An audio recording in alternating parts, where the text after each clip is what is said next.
Hello and welcome to the inaugural, the pilot, Jurassic Thoughts podcast. My name's Sam Taylor. I'm joined, hopefully as always, by my co-host, Daniel Gervaisi. Dan, how's it going, man? It's going very well. I'm excited to launch this with you, Sam. It's so funny because this is not Dan and I's first attempt at this. We have a recording from the COVID years, at least 3 or 4 years ago, that's somewhere in the deep recesses of Daniel's computer. Um, Hopefully never to be seen. Not our best, but we've always kicked around the idea of doing this. And with the Raptors sort of wanting to win again and the tank hopefully being done, we thought this would be a great year to start following them and being really invested in them. So we're really excited to really be in follow them really closely this year. Yeah, so that's why me and Dan are sort of doing this. When we chat, honestly, Dan has been traveling like crazy in the last year, and he'll be on Australia time or Fiji or Thailand or wherever he is, and it'll still be 9 a.m. one of our times being like, did you see whatever NBA storyline happen? We love the NBA, the drama, and the games as well. So yeah, we're just really excited to start this. And anything you want to add, Dan, or is No, it's been a long time coming. Sam, I know you got really involved with the Raptors in grade 10, which is the year we met, and I've been kind of gingerly following along since Jay Triano was the coach back in the Bargnani days. So it's an exciting project, and we hope to be consistent, and we're going to be dedicated with it. So we hope you run with us for this story, and we'll see where it takes us. It's new chapter. exactly? Our goal is to try and do a pod every couple of regular season games. We're hoping to do, this is going to be our first of 3 preseason pods where we sort of go over storylines, goals, hot takes, things we hope to see, maybe some mock trades, sort of following along sort of the storylines. We don't really care about the preseason games. We're going to touch on a few things we're monitoring. But, as long as everyone gets through healthy, that's obviously the most important thing. And yeah, during this, go Jays. The big Yankee win last night. Hopefully we can see a long run. And when the Raptors open the season on October 22nd, hopefully the Jays are still going strong. But yeah, without further ado, we wanted to start with our offseason roundup. So Dan, is there somewhere you want to start with from the end of last season to now, a move or something new that happened that you want to touch on? I mean, first and foremost, we can acknowledge our draft pick. See Colin Murray Boyles. Yeah. Wasn't the guy I was expecting we were gonna take, but not mad whatsoever. I think he's a grinder, and he toughens us up quite a bit. I know in college he had that reputation, and it's nice to have a lefty on the team. After yourself? Yeah, exactly, exactly. I know there was a little bit of drama with his reaction upon initially being drafted, but I think he's cleared all the controversy out since then. So I'm excited to see what he does. He looks like a tank. Yeah. Love you brought up the reaction because now every quote I've seen from him since then, I know he said the other day, it's unfathomable representing a whole country, and I think the media trainings picked It's up. coming in pretty good. Yeah. Yeah. So yeah, not a great start to his Raptors tenure in this first 5 seconds, but honestly, from what I've seen and read, man, I'm really high on him. The name of the game for him, by all accounts, is his defense. So a perfect Raptor, a guy whose outside shot and offense might be lagging a bit behind, but someone who's really gonna hang his hat on the defensive end. Like you said, looks really strong, good hands. I know he's had quotes lately saying in practice he's trying to make life as hard as he can on Ingram and Scotty, which is great. So yeah, what I'm hoping for him this year is just make your mark on the defensive end. That's what he's known for right now. not too concerned with the offense. I hope the shot looks decent. I hope it looks like there's room for some growth there and some potential. But if he can start getting the big offensive matchup midway through the season by like the fours on the other team, I think that'd be for me like a really successful rookie season from him.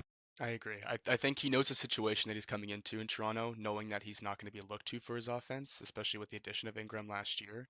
And then pairing him up with Scotty and Jakob as well in the front court, I think is a pretty lethal defensive front court.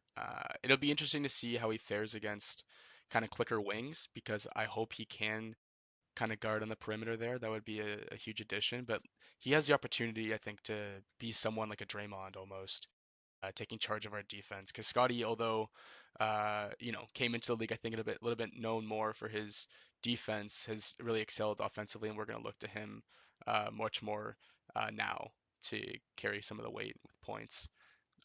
So I think, yeah, Murray Boyles has a unique opportunity here and a good foundation, I may add.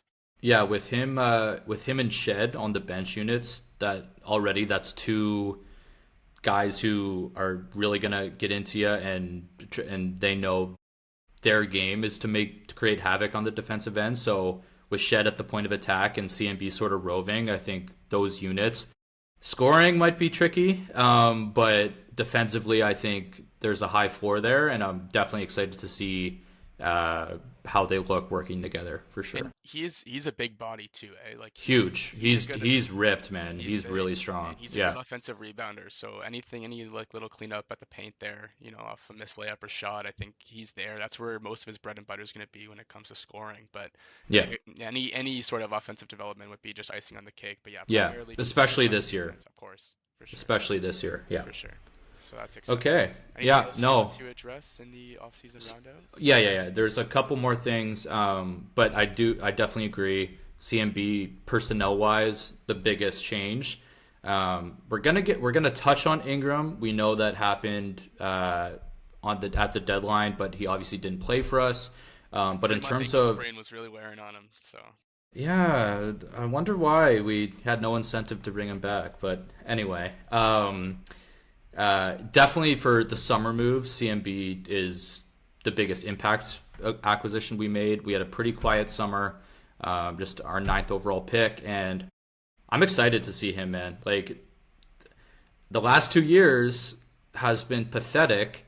We didn't get our pick the year before because of that stupid Pirtle trade, and we got CMB this year. So in 2 years of trying to lose as much as possible, we got Colin Murray Boyles. So I I There's a really lot to hope he can be an impactful guy because those were a rough 2 years, and we have him to show for it. So definitely excited to see where he can take us for sure.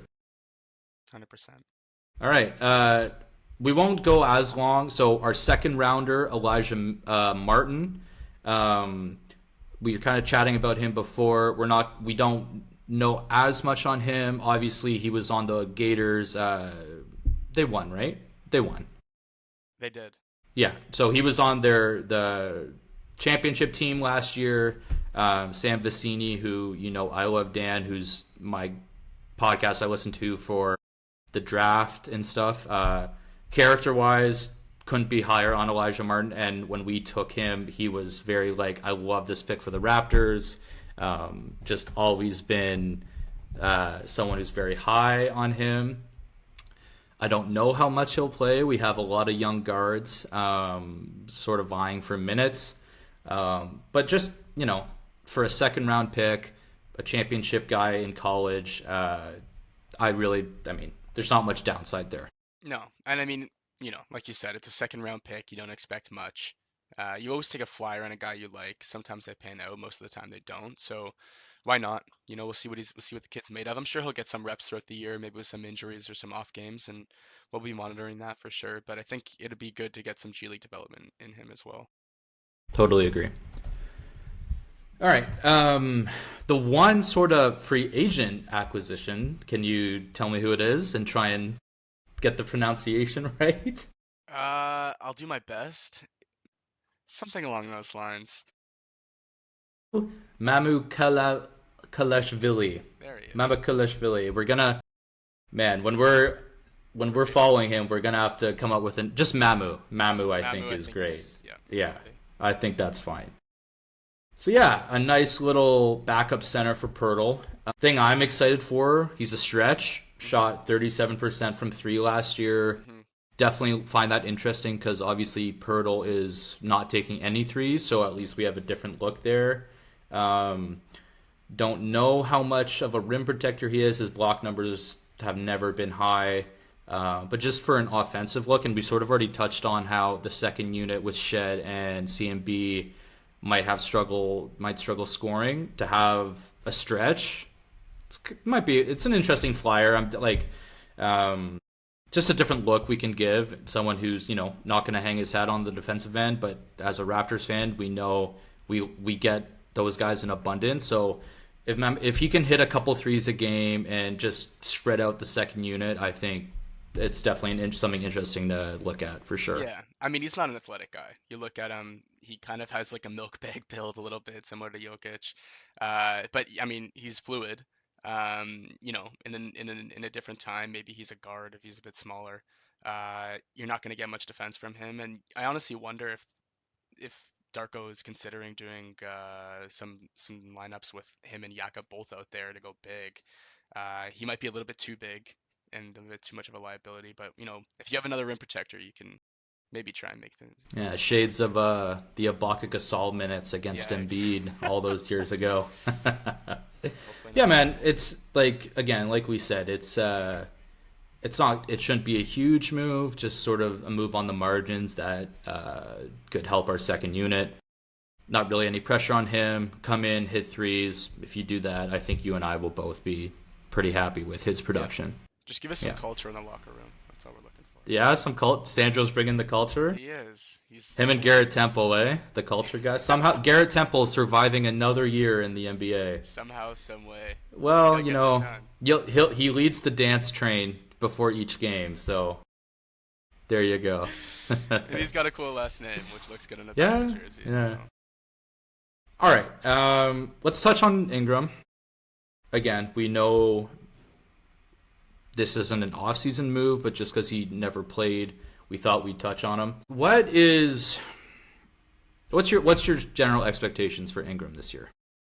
when as I was drafting, kind of just some ideas before the pod, I think at max, just because I think there's gonna be a lot of parity in scoring this year with IQ healthy now. RJ obviously gets his touches. Grady's going to be shooting. So I think at most I don't see him averaging more than 25, which isn't necessarily a bad thing because I think spreading the love and having I'd different agree. minutes, Yep. I think that'll get us through the games. But an efficient 25 at that at most, right? But I see him between maybe 21 and 23, maybe 24. Um, Obviously, you're really hoping he can stretch the floor kind of beyond the arc. That's something Are that we hoping that? well, we need him to. We want to. That is true, but is Brandon Ingram someone who you look at being like, oh yeah, he's gonna take six threes a game, make two of them? You Like hope. I don't know. You hope I mean, he's definitely capable with his jump shot. He's got a smooth jumper. He Uh, does. Oh, his entire game very smooth it's very for smooth, sure. especially I mean offensively for sure, but Yes, um, defensively, a little bit question marks there across the yes, board. But yeah, yeah, I mean, listen, like we know what he is. He's not gonna immediately become a yeah. defensive stopper. He's a scorer. We're looking to him as our one option. Hmm. And opening the floor up, and hopefully, in New Orleans, he's had some years where he's averaged about 5 assists, so he's a bit of a playmaker once he gets guys off the dribble and stuff like that. So we'll see what happens. But yeah, I'm thinking low 20s, but efficient Hmm. is all we're looking for him. Yeah, I like your point about the assist numbers because when I was looking at Ingram's stats in his career, and I think he was sort of, it was either him or RJ from the preseason quotes already saying, "See, like I can pass," and yeah, Ingram has averaged between 5 and 6 assists for the last 4 years, so it's definitely part of his game. I love when we got him. Scotty's quote was, "I'm looking to pass the ball. Brandon's looking to score the ball." That's perfect. We've kind of seen score first Scotty teams not great. No, I definitely envision Scotty as more of a playmaker than a scorer. Obviously, he can, but like he said, he's looking to pass and make plays more so. Um, I think Ingram is definitely going to be our number one. Uh, I'll be honest, and I know I kind of forget what your take was, but when it was rumored, so last trade deadline, it was Brandon Ingram either going to Toronto or the Hawks. I was like, no, like I do not want Brandon Ingram. I've changed. I've obviously I'm going in optimistic, like I'm in whatever. My things were, he. I mean, New Orleans is cursed, so his years He gets a there, pass on those ones. I will give him a pass. And he's a number two overall pick. And He's they've been in the still playoffs on. with him too. They well 8 seed and they got smashed by I want to say the Thunder. But they were interesting for that 1 year. Yeah, and he made an all-star team there. Like he's talented, man. I'm just for we have not seen him on a big winning team. It's always been low seed Pelicans teams. I don't even think the Lakers made the playoffs when he was there. So yeah, I think he's a guy that he coming in with something to prove. By like, listen, like I've got sort of the individual accolades, but I've never really been on a big winner. And I think if he can flip that narrative a bit this year, then obviously the trade looks a lot better. And also, okay, I understand with the Halliburton injury, that indie pick that we traded there, it looks better. You can't know that. And at the time, we gave up Bruce, Kelly, and that pick. Hmm. To me, that's like opportunity cost is just nothing. And we'll touch on Masai pretty soon. His last little like I can't resist Right. buying low. Yeah, his I can't resist buying low on Brandon Ingram. Just a talent play. And yeah, man, like I'm excited. I'm excited. I can't say I've watched a lot of him because again, Pelicans. The Lakers early on, he was on prime time more, so I saw a bit more of him. But very smooth game. I'm really hoping he can play a decent amount of games this year. And yeah, I'm going in optimistic about him. And just to build off what you were saying with the Lakers there, like if you look at his career, he's never really actually been nourished with a team. Like as soon as he went to the Lakers, LeBron comes the next season. All eyes are on LeBron. LeBron's structuring the team how he wants it to be seen. Obviously, he's in the trade with AD. He gets to New Orleans, as you said, a nothing franchise, has been a nothing franchise, and will always be a nothing franchise. Um, Mm, and he showed out. He actually excelled on that team, and that was a fun team for the first little bit with Zion and him.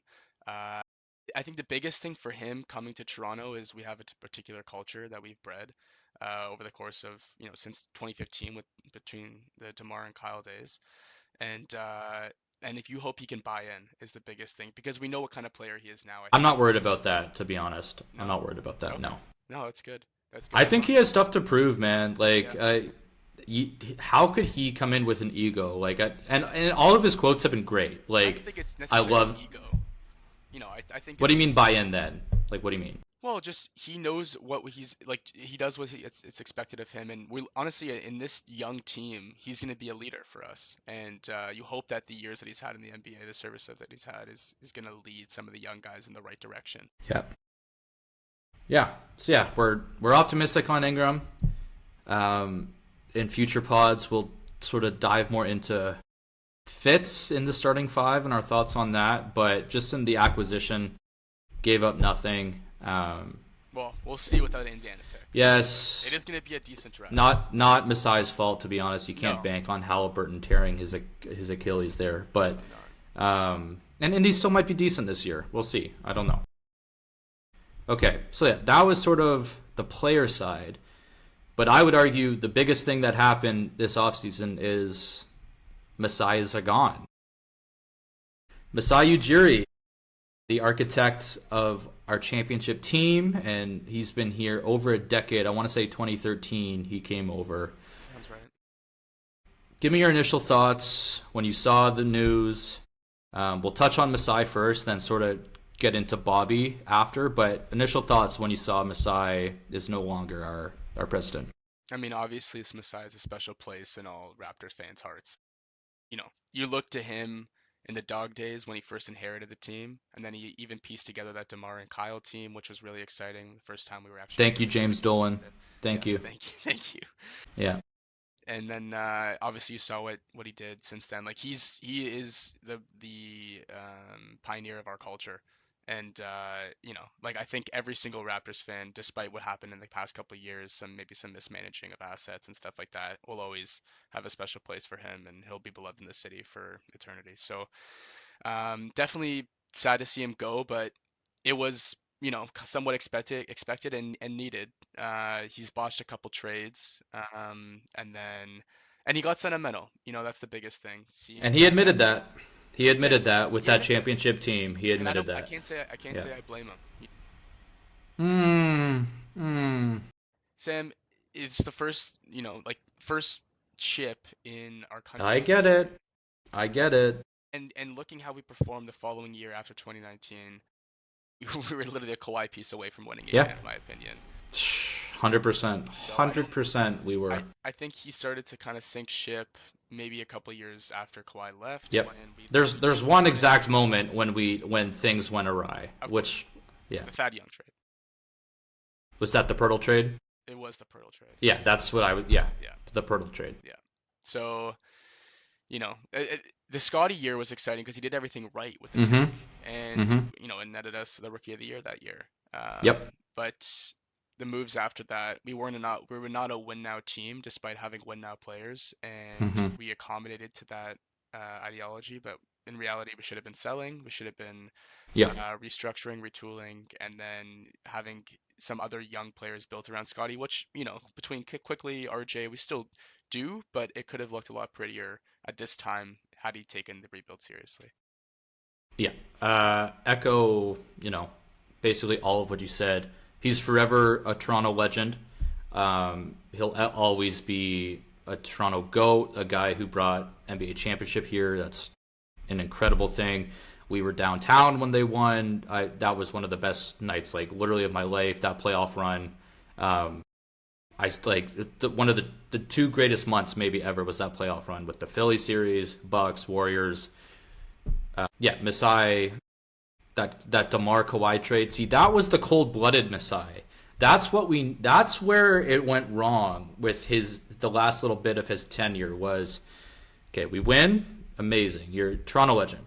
Next year, Kawhi leaves. We're gonna touch on that situation too later on. Kawhi leaves. You keep the band mostly. I mean, he leaves. Danny Green leaves. Everyone else sort of stays. Great year again. Because if you remember, OG didn't even play the year we won. So he comes back. Powell takes a step. We lose in the bubble to Boston 7. Very good title defense. Like, very happy, whatever. Then I think it's the Tampa year. Boston did. No, they lost to the Sorry, Heat in 7. excuse me. Yeah. Yeah. Then the Tampa year, hell, whatever. That was just terrible. Then we get to the stupid. It was the year before we ended up trading OG and Siakam. I forget our record. I think we're around like 500, probably a couple games below at the trade deadline. And all of the reporting, I still remember sending this tweet from Woj saying 90%. It was like one team is controlling all the calls today. The Toronto Raptors. We hear Memphis is offering 4 firsts for OG. We're hearing Siakam has a lot of interest. Okay, Dan, we have Scotty. We had a great rookie season with him. We made the playoffs, lost to Philly in 6, whatever. Icing on the cake. You already lost Fred for nothing. Fred is gone. He got a bag from Houston. I can live with that one, not trading. It's, never losing a good player for no asset, but sure, Houston gave him a ton of money. And then that trade deadline, and you and me are texting, so excited to love those players. It's time to transition. We have Scotty. Our new face is here. Get picks, get young guys, transition. And then we get the fucking message, the notification, Toronto Raptors acquiring Jakob Poeltl for a first-round pick. And that's literally where the Masai era really did not end on a great note, moves-wise. Because when I said earlier how we tanked for 2 years and we got CMB out of it, because the first year we tanked, that pick went to the Spurs in that trade. Yes, it turned out to be Rob Dillingham. He has not really shown much. I'm not really going to debate like the player we could have taken. Yeah, That's whatever. it could have been But either way. just the thought process of, and he admitted, like we said, I was a little too sentimental.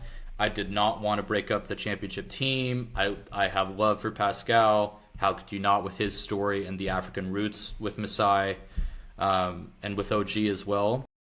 But that was sort of the downturn of, wait, Masai used to be the exec that he would come, like people would be like, oh, Masai, how did he get that trade done? Like he's coming out on top on like all these moves.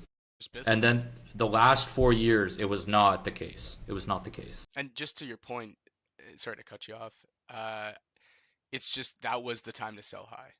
Oh, it Of was. course, It was. contract wise, age wise, like the year they came off of, like that was the time to really go through this big rebuild. And like you 100%. said, with the Kawhi trade, Masai's never been afraid to take a chance, take a And I love gamble. that. Yeah. Oh my god. Like, yes, DeMar, great Raptor. We had just came off another embarrassing Cavs series. hmm I really didn't understand. I get it. Beloved Raptor. Like I get that part. My favorite Raptor of all time, personally. Your favorite Raptor of all Yeah, time. I mean, Um but man, like I couldn't believe, like how could we trade. I get it. Kawhi was coming off a year he barely played. I understand that. But and he was only on 1 year of a contract. How many times have we talked about thank God we won that year, because that was like we're well, we going know for in. sure now. We know for sure he's not Yes. coming back Yes. unless he wants a part of the Cavs. Um but just a ceiling play there. Like yes, like be cold blooded. DeMar, like it's sorry, like it's business. And if you look at where DeMar went, he had that one really good year with the Bulls when before Lonzo got hurt, they were like a top 3, 4 seed. hmm But DeMar and winning, not really. They don't coincide that much historically. At least with him as the best player. Yeah, which he's been on the past what 4 or 5 teams since the Yeah, Raptors essentially. and he had great years with that. Like we, when I started become like a big fan, 2016 lost to the Cavs in the Eastern Conference Finals. hmm Amazing year. But then you get swept 2 years in a row, and in 2018 you were the 1 seed. I was at game two of that. We were up two. LeBron, and that's the game that got Dwayne Casey fired too, because him and Masai got into a big fight after that game because LeBron absolutely just ended our everything. Dismantled. Um, Also the same year Dwayne won Coach of the Year. Only coach to ever get yep, fired and win Coach of the Year. yep. But yeah, love that cold-hearted Masai. Recent years, definitely questions, but looking back at that era, dude, like it's probably going to be the best Raptors era, might be of our lifetime, and he was the architect of I'm that. optimistic. Well, yeah, I'm just if we won a chip, man, like we could go our life without It another was a one. fairy tale. It was a fairy tale Yeah, season for sure. yeah. Okay, we're gonna move on, but before we do, let's talk a bit about Bobby. And here's my only question. So Bobby Webster was the GM to Masai for a good number of years now. I don't have it off the top of my head when got that position, but he was. I doubt there was many Masai moves that Bobby thought the opposite of or didn't support. So I'll ask you: do you like the Bobby that we gave it to him, someone who's been with the front office and has been in support of recent moves, or were you hoping for an outside hire with a new vision? I have absolutely no doubt in my mind that that job belonged to Bobby as soon as Masai left the door. Um, it's even you can't. I mean, maybe publicly he has agreed with Masai, but you never know what happens behind closed doors with the excuse me the Thad Young move and not selling high on Siakam and OG and stuff like that. I'm sure if he had control, it could have went a different way. Him and Masai have always gotten along very well. He joined the Raptors, as you know, at a very young age. He was very moldable. Masai, he was kind of Masai was like his mentor in a way, and so I think to continue the tradition. And Bobby is someone. I mean, there's a clip of him literally in the war room. I think it was 2014 with the Giannis's draft where they were trying to trade up to get Giannis because he had a good scent for the draft, and I think like that's something that he can identify talent when he sees it, and I'm glad that now has the keys, and I expect him to do, you know, plenty of good things. I love that clip of the War Room like released when Giannis became a free agent Yeah, in like what year was that? Like 19 or 20? 19, I think. Oh, and Masai's like, yeah, we're trying to get him. We think he could be really good. It's like, I love that. Like, I love that release. In terms of Bobby, I'm with you. After the Ingram trade, I think you have to see the vision. I know when the reports were, I think from Josh Lewenberg or some Raptors beat reporter, when they interviewed outside candidates, they were sort of like that Ingram trade was terrible, like very desperate. Their vision was going to be like, no, we have Scotty, but we're gonna have to like rebuild again. Like this is not a long term thing. As we've seen the last 2 years, and I get it with NBA, you have to tank, like you have to just try and get lucky. But man, does it suck those seasons when I am watching Raptors Wizards in March, hoping that Jamal Shedd's buzzer beater doesn't count, so we lose the game. Like it, that sucks to be a fan, and that's why we're starting this year because we think that BS is done. So yeah, once the Ingram trade happens and we commit to this path, I'm very happy it's Bobby. He's been here for years. He knows the personnel. Let's see his imprint on the team. Give him a chance, and with the direction we've chosen in the last 8 months, let's just give him a chance to see where it goes. So I'm with you that I like Bobby as the choice for I right think now. he's earned it. He's earned Yeah. kind of, yeah. And the Raptors have always been, uh, they look more internal when they try and fill these spots usually, right? And so, Right. um, you know, Well, Masai came over. Like Masai he was came over. Denver. Yeah, Yeah. yeah. But like I said, I think prior to Masai, I don't think we had much of a culture at all. And he was the one who kind of completely changed that, like restructured our entire organization to look for certain types of people and guys. And another thing, just really quick. Never mind. Sorry. Let's go on Okay. to next. Yeah. So that's sort of our off-season roundup. Not a crazy off-season. Again, the Masai thing is the biggest thing. But in terms of personnel, the team's going to be pretty similar to what it was at the end of last year with Ingram. So now we're going to sort of transition into the upcoming year. So we had media day this week. Quotes have started to come in. We kind of were discussing this earlier. A lot of like basic cliche. I'm excited to people to see my game, to see I'm healthy, yada yada yada. I will say the tone from Darko and sort of the players, like last year, Pirtle said, "Well, obviously we're not trying to like win this year. That's not our goal." There was none of that. There was no Darko saying this is year one of the rebuild or whatever. Like whatever. Scotty said expectation is to make playoffs and win games in the playoffs. Yes, with the East this year, that should 100% be the goal. And you and me have sort of looked at an over-under. So the over-under for the Raps, when we bet it, was 38.5. We both love that number for us. I think we could be a low 40 team. Why do you think we will go over 38.5 wins? I'm The glaringly obvious one is that we're a better team than we were last year. Obviously, everyone's healthy to start the Do you season at know how many least. games we lost or won last year? I do. I have it up.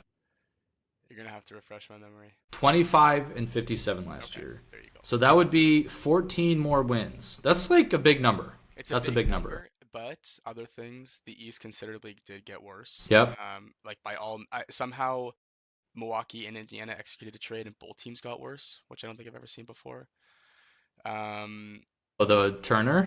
the Turner trade, like, I mean, obviously Miles is a great player and Milwaukee was better than what they were prior to getting Miles, but It's okay. They're paying the ghost of Dame Lillard 22 mil for the next 5 years because that's smart business. Yeah.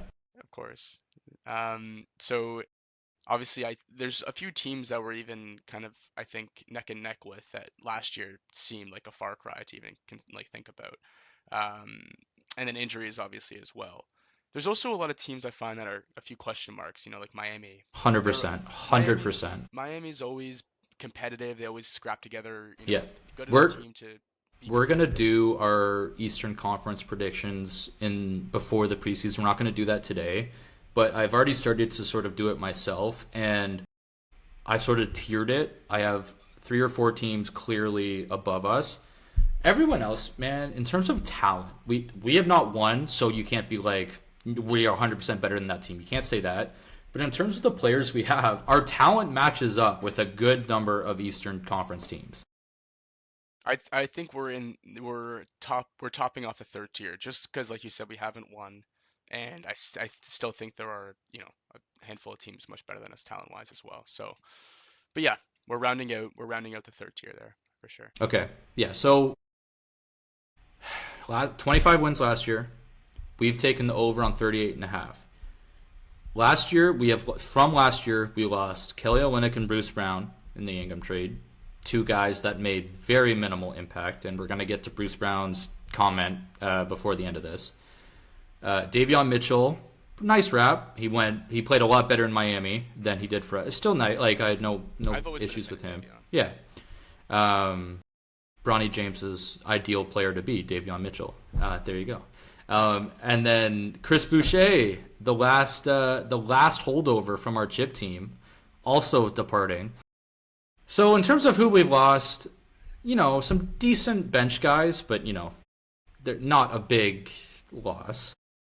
We have added Brandon Ingram, CMB, Mamu, Elijah Martin, who will probably make a very minimum impact, but the other three should be impact-ish varying levels of impact for our team.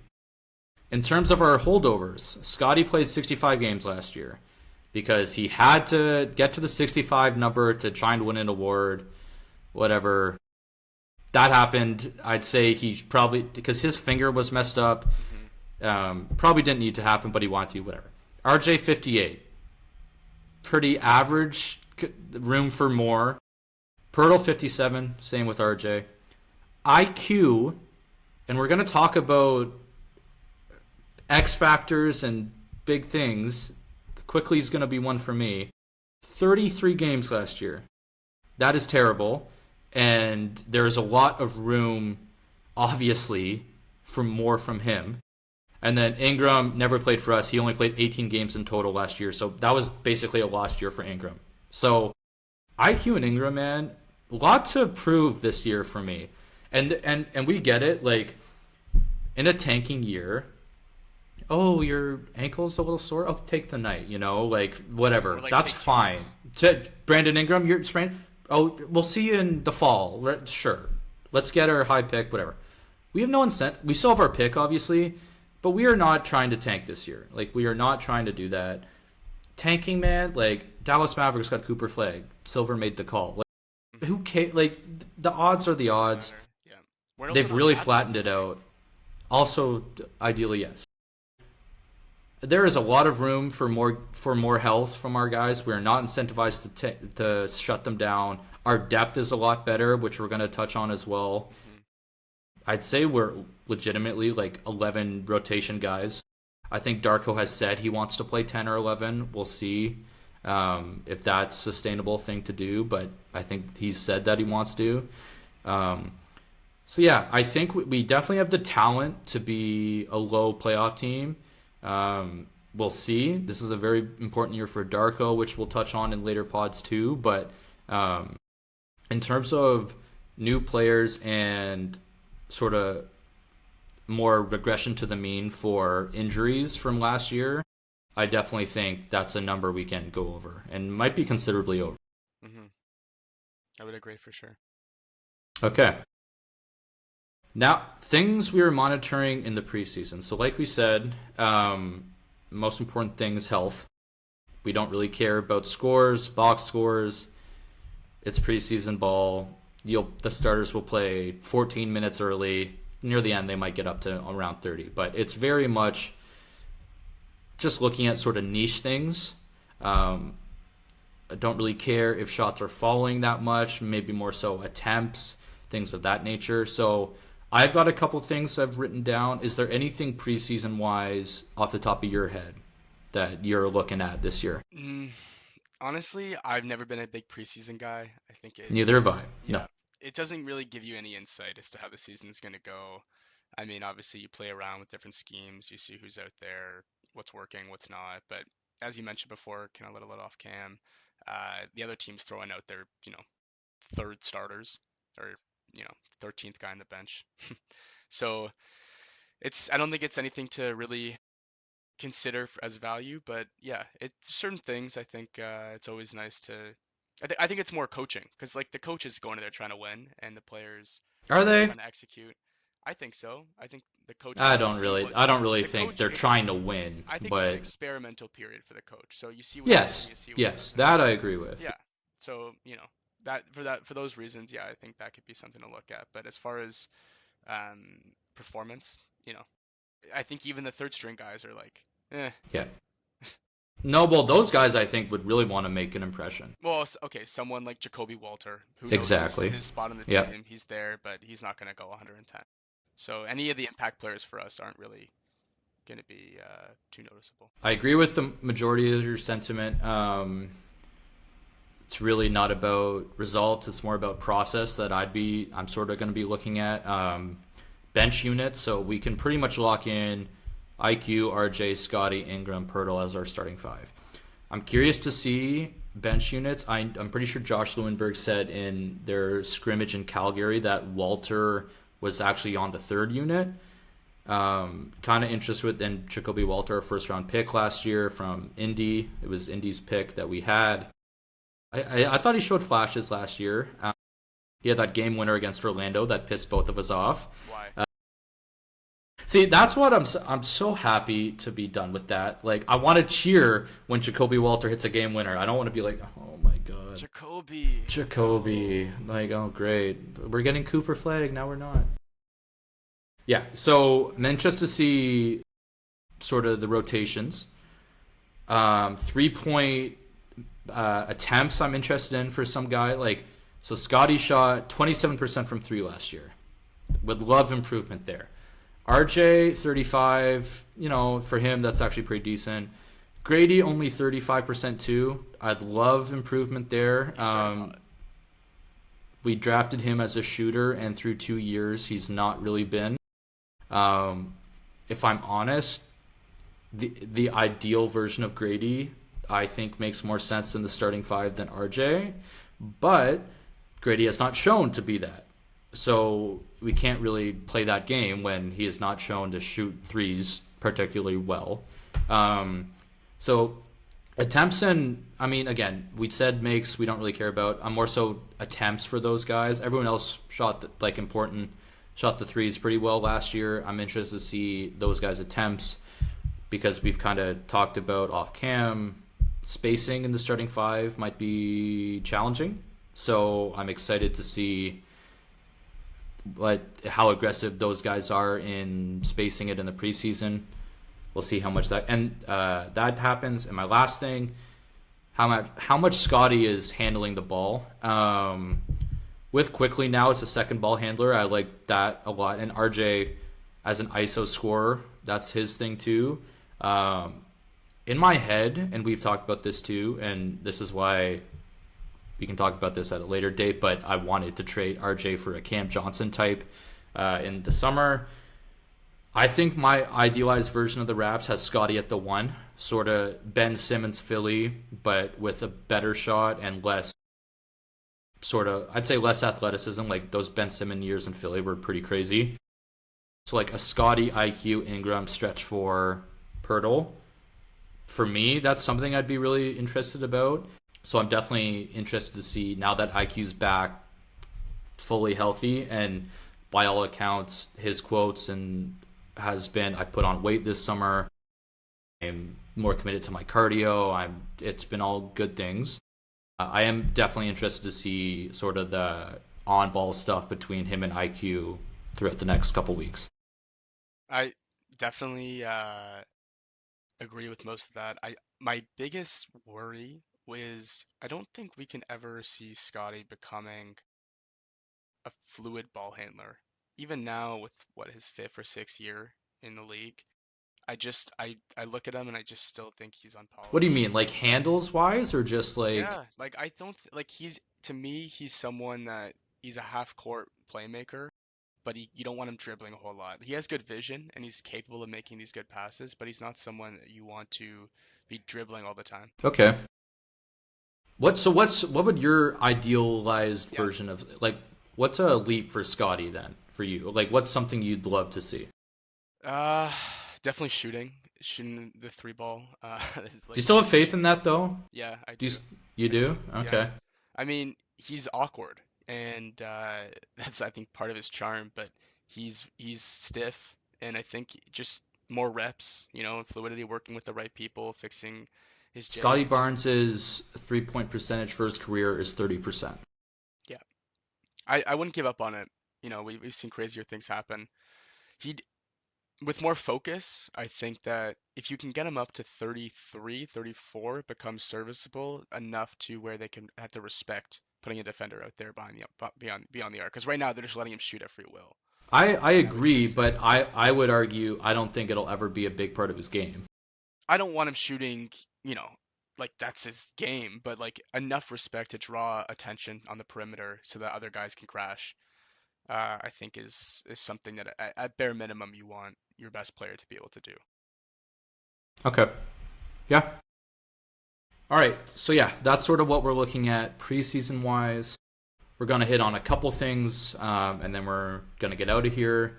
Um, Bruce Brown comment. This is like a small thing, obviously. We've talked about this a bit before camera. Let me read the comment. I sent it to you. As soon as I got to Toronto, I thought about coming back to Denver right away. And then he went on to basically say, "Oh, I've done a lot of losing the past 2 years," which predominantly in Toronto. I saw on Twitter Raptors fans. I mean, no, not a great quote from Bruce, but do you have specific thoughts on it? Because I do. So I want to hear your thoughts as I well. guess, yeah. And if I'm Bruce Brown and I come back to Toronto in the position that we were in, I probably think the same thing. Do I say it publicly? Probably not. Bruce is maybe a little bit more spoken than I would be. Well, he didn't say it while he was here. He Sure, said it now. which is even more kind of a bitch move in my opinion. Like say it to her face, bro. Um, no, I'm kidding. Yeah, like Bruce, like the idea of Bruce on a winning team is nice, and I think he fits Denver. He's done it before. With Hmm. us, there was literally just cap filler in the Yep. Siakam trade. Even though I actually like, he could have been a decent. I mean, he just was really bad for us. Like Yeah, his yeah. we were thinking a buy, like a buy, or sorry, a sell high with him. I think if he got a couple two, 3 good months in, and he ended up being Yeah. part of the Bino trade, so it didn't matter anyway. Hmm. But yeah, I mean, he's Bino is Brandon Ingram just for those who we'll don't be know. saying that a lot throughout the Yeah. pod. Yeah. Um, so yeah, I mean, Bruce, like, fair enough, man. I think what Goron did a few years more ago was Oh worse. fuck Goron. So, What a yeah. That one was so this one worse. we're kind of used to it at this point, and we know a lot of the Yeah. American players aren't big Yeah. fans of playing in Loser. Canada. Goran Dragic. What a Yeah, loser. so I ain't gonna say an Um. American either, but Yeah. Yeah. he did a good To be job. honest. To be honest, I really had no problem with what Bruce Brown said. Um, he's an NBA champion. He is a veteran. He came to a team that had no interest in winning games, who were actively trying to lose.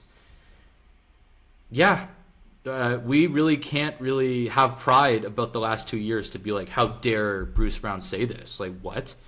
Why? We were terrible and not trying to do our best. We were trying to be bad.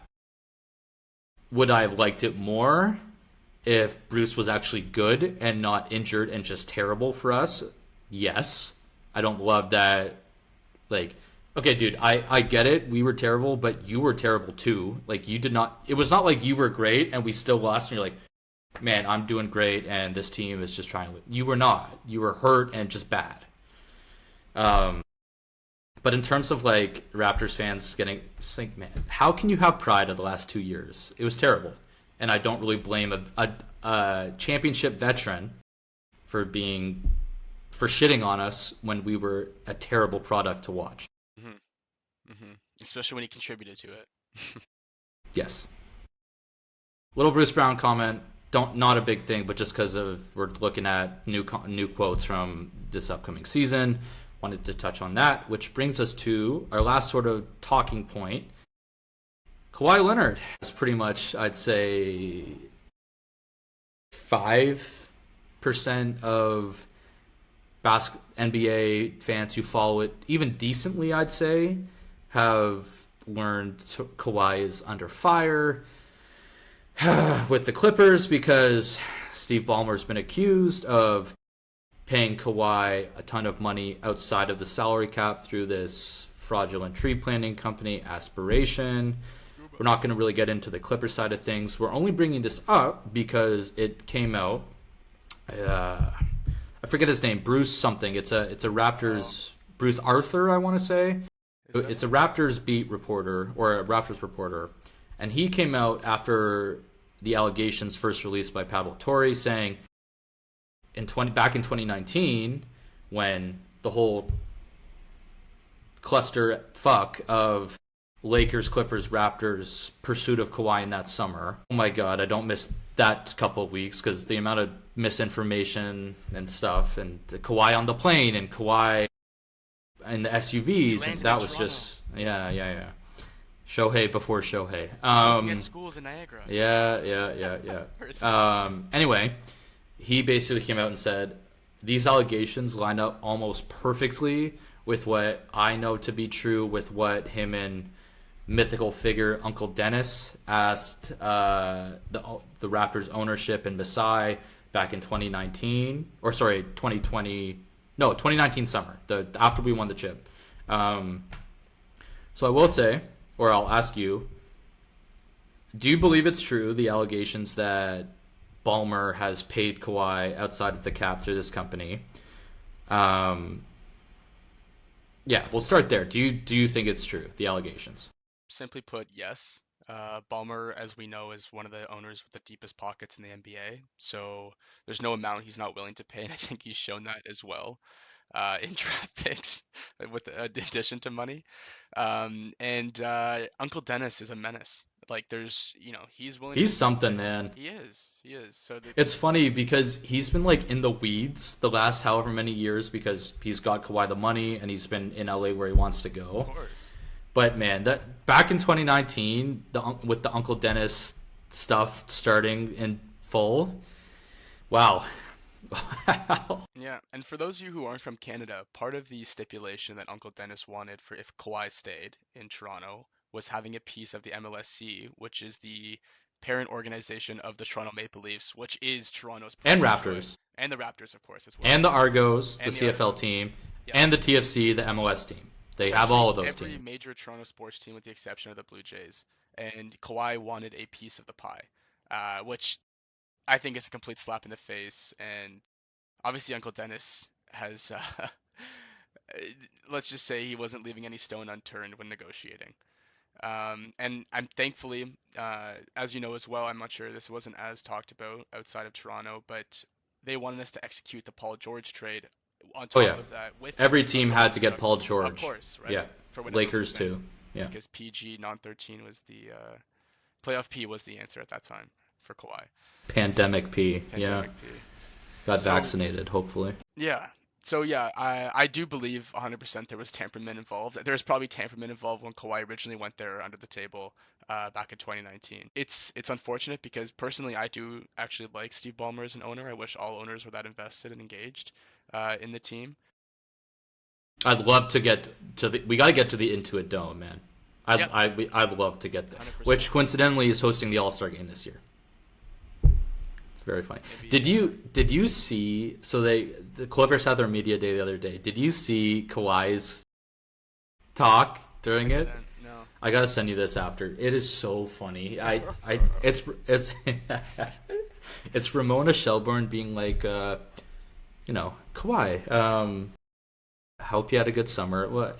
So regarding aspiration, did you get like how much do they owe you? What is this true? And in classic Kawhi fashion, he goes, "To be honest, like this is old news. We've known about this for a while. Y'all are just finding out." It's like not answering the question at all and just being like, "No, we knew it. This is like, yeah, no, they still owe me money." And then, yeah, and It's then, perjury and be unbeaten yeah, day.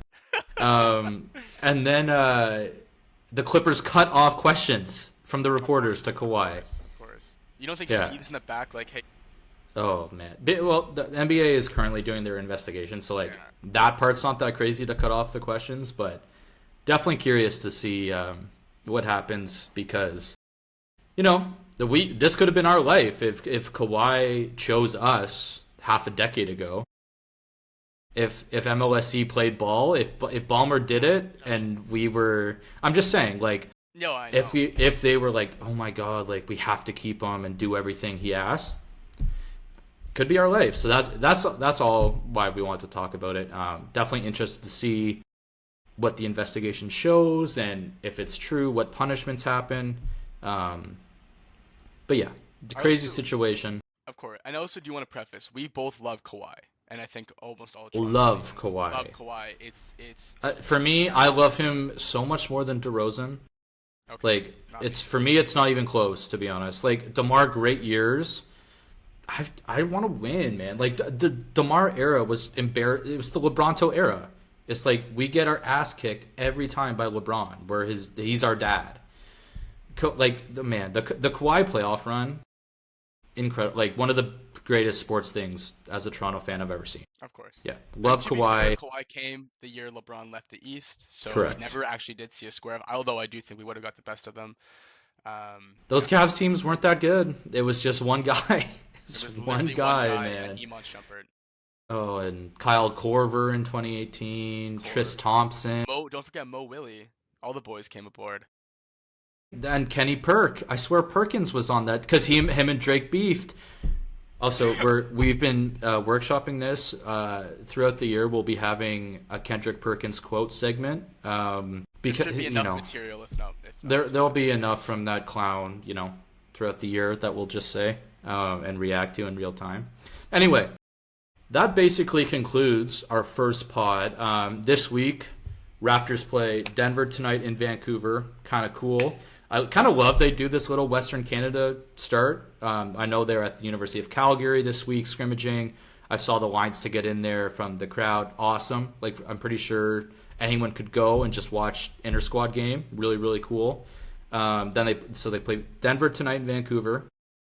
First game. They have the Kings Wednesday in Sac, and then they're back home Friday against Boston. So we are hoping to record number 2 after the Boston game on Saturday or Sunday.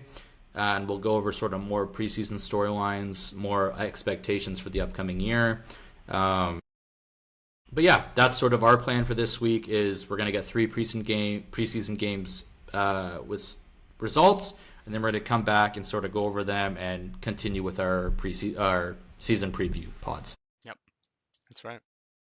All right, Dan, anything else from your end, man, or you all Just good? wanted to tell the audience thanks again for listening and bear with us because there will be some, modifications done in terms of the layout of how you see things. We're all just Correct. experimenting. This is brand new for Yeah, Sam and I, so it is a learning process for us as well. But we want to give you the absolute best product we know that we're capable of doing. So exactly. join us for the journey, and we hope to see much more of you in the next pod. Love it. Thanks, guys, and we'll see you on Saturday. We'll see you next week.